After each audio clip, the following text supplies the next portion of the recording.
Guys, welcome back to FPL Weekly. This is our Game Week 3 review, and we'll be talking about some important points today. So, firstly, we'll start with our team performances in this game week.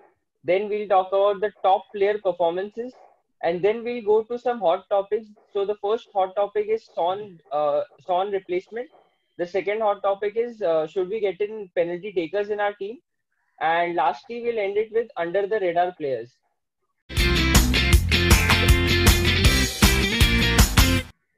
So yeah, let's begin. So firstly, Milind, how did your team perform in Game Week 3? I think considering how other teams have performed around me, I think I've done fairly well. I got 54 points, although I did take a hit. So I made three transfers. I had two FTs from last week. And so I did take a hit. It did work out though, because I scored 54. I stuck with my triple Southampton defense assets. I had Walker Peters, McCarthy, and Che Adams. Che Adams got me an assist. Walker Peters and McCarthy got me clean sheets each. So this week my defenders did show up. I had Trent, who had an assist and three bonus. I had Dallas. Leeds also got a clean sheet surprisingly. Apart from that, I had De Bruyne as my captain. He didn't really show up. City didn't really show up. I had Foden. Pereira got me an assist against Chelsea. Calvert-Lewin got a goal, yeah, and Werner didn't show up as well. So I think it was a good week overall. So considering with my hit, it turns out to be 50 points, which is still all right. I did take out Wadi though, so that's something I could have thought of in hindsight. But yeah, no one expects two penalties and them to do so well against City. So yeah, removing Vardy was a bad choice, I think now. Definitely, yeah. So yeah, so let's talk about Noom's team. So Noom, how did your team perform in Game Week 3? So my team performed just average.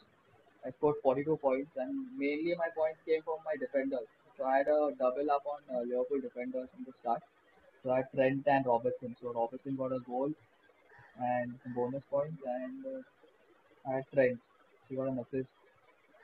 And other than that, I had Walker Peters. Walker Peters. So mainly my points came from the defenders, and then I had Foden in the team who I transferred last game week, who didn't, wasn't in the squad at all. Then I had some return from Salah. I had Oba in my team, and I had Ward-Prowse.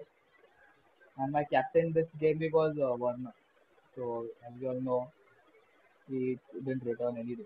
After a six goal in the game, 3-all game. And then I had Mitrovic and I had Martial. So mainly my game week was okay. In the mini leagues I am, I guess most of them scored around 40. So I'm fine this game week at least.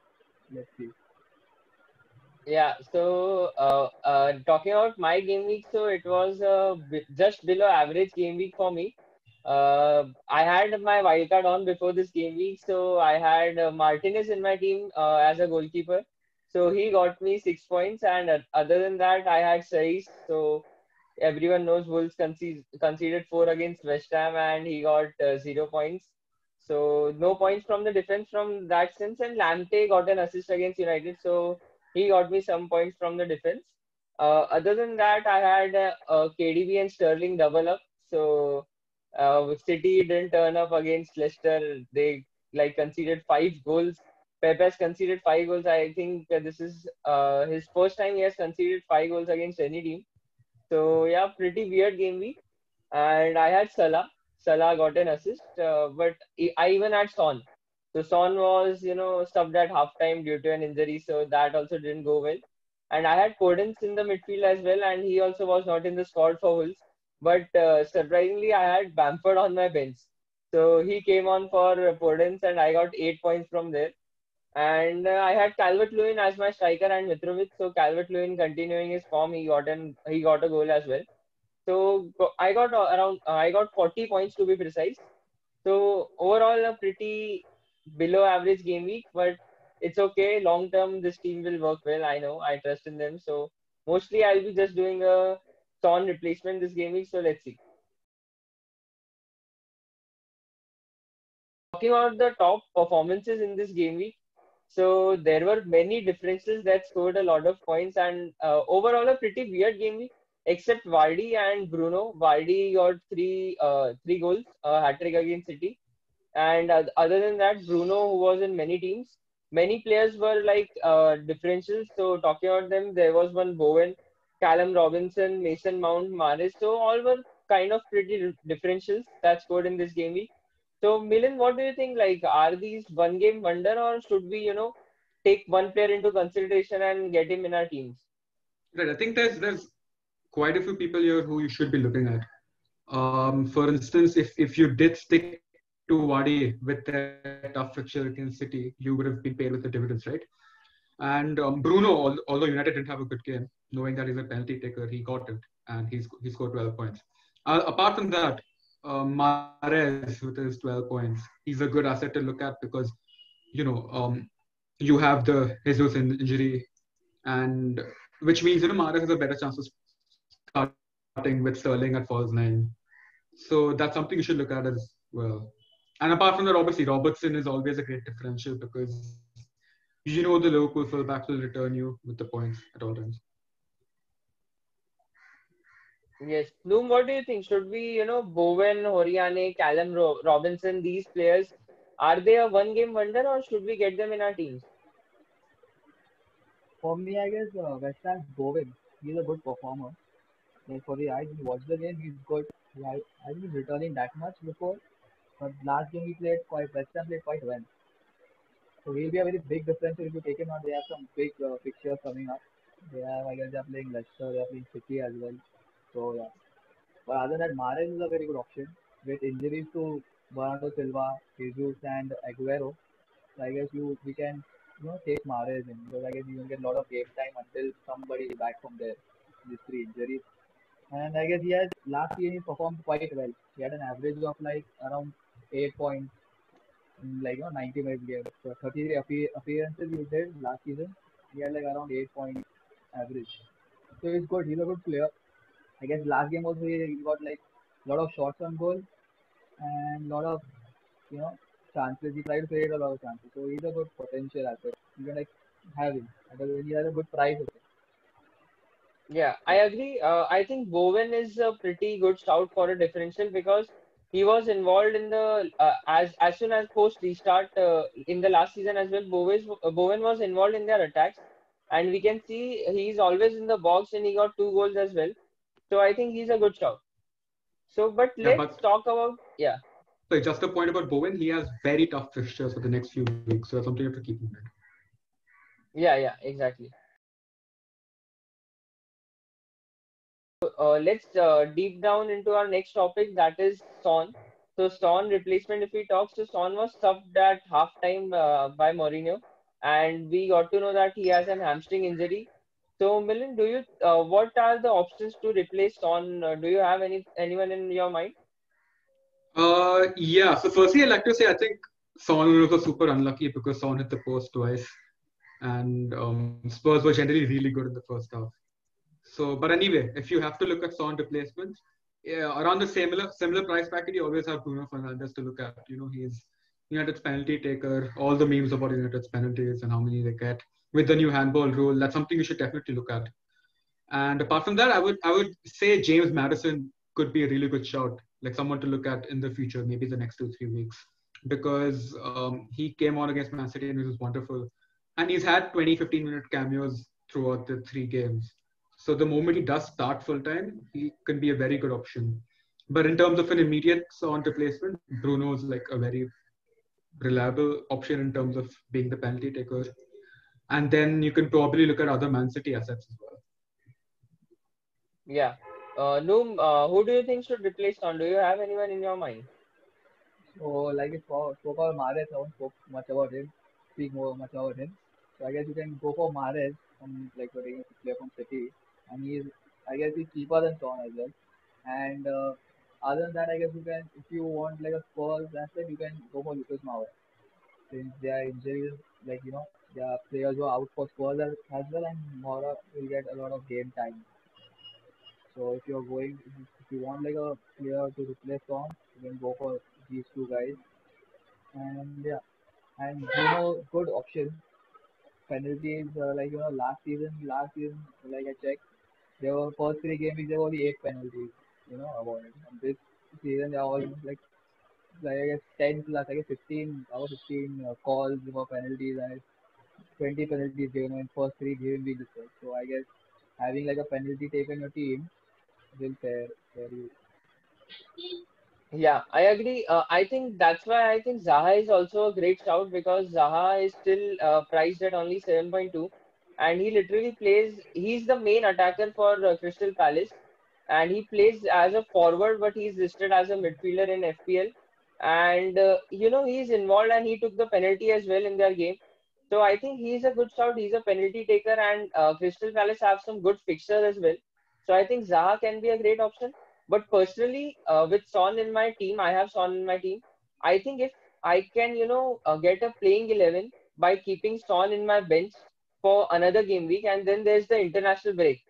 That is almost for the two. So after that, the game week is after 2 weeks. So Son can be fit, and we have seen Son is not a player who gets injured a lot, and even if he is injured, he comes back pretty quickly. So I think if I can hold the transfer for one game week, he can be back, and he has like three very easy fixtures after the international game week, after the international break. So I'm kind of inclined in that situation as well if I can keep him on my bench. So let's see. I am pretty, but all these shouts are very great options. Let's talk about, as we are talking a lot about penalty takers, the new handball rule. So, there has been this situation like so many penalties have been awarded and pretty much very less clean sheets we have seen in the first three game weeks. So, do you think we should, make a team of just penalty takers and set and forget for the whole season? That might honestly be an alright option now that you think about it. And the good thing is that a lot of the penalty takers are also going to be the central attackers of their teams. Like you have Salah, for example. You have Bruno, who makes all their chances.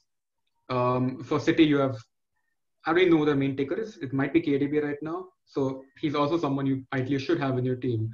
Wadi, if you have him, Leicester, he's going to be taking a penalties. So it could honestly work out really well if you plan it in that sense because compared to last season, there's been so many more penalties. And if you look at the stats, so Syria, for example, has had this rule last season, and they had a huge number of penalties. So that's honestly something you can look at and think of a differential in those terms as well. Yeah, I agree because there are some pretty low budget midfielders as well who are penalty takers for their team. So Lundstrom is one option. There is Click from Leeds as well. So there are pretty low budget midfielders. So you can fit in all the penalty takers and create a eight seven attackers who are penalty takers and just set and forget for the whole season. So Doom, Right. what do you think? Doom, what do you think about the new handball rule? Do we get penalty takers in our team? So new handball rule has basically like just made it easier for the attacking players. So even if the player's hand is away from the body, not deliberate, it's still a penalty.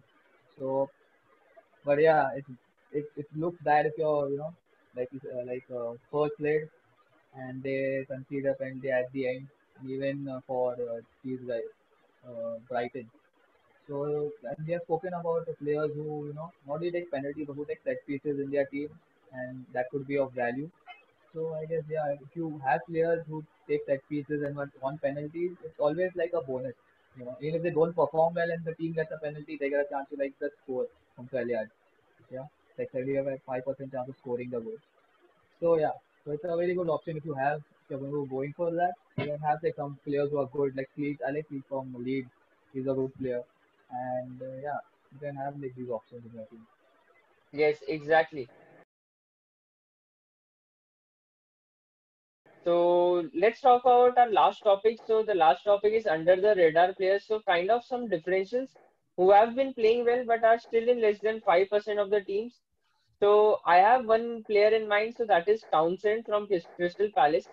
He's around still, I guess, in less than 3% of the teams. And he has been consistently scoring like a goal and assist for all the three game weeks. So he's, a consistent player. And if you can't stretch your budget to 7.2 for Zaha, he can be, a backup option at 6. And you can get him in your teams and, for the easy fixtures for Crystal Palace. you can have him in your teams. What do you think, Milan? I agree with your suggestion. I will still stick to Pereira from West Brom though. I've had him since game week 1 and he's been returning well. And he is literally their person who creates the chances at all times. And their set piece taker, and he's illegal at it as well. So he is definitely someone you should look at. Price at 6 million, and he only is selected by 3% of the team so far. So that's someone you should definitely look at as someone who's under the radar still. Yeah, and Noom, who do you have in your mind for under the radar? On the radar, I have thoughts on Townsend because to see what's the game, he is quite involved and everything. And then yeah, even West Brom, they are like Diagana and Diangana, right? Pereira. They both are very like they are integral part of West Brom team. So yeah, they like these guys are the main players of in the end going to have most of the points for West Brom in the end of the season. At the end of the season. And other than that, Leeds, some players from Leeds are really good. Harrison, Leeds, we spoke about now, and Costa.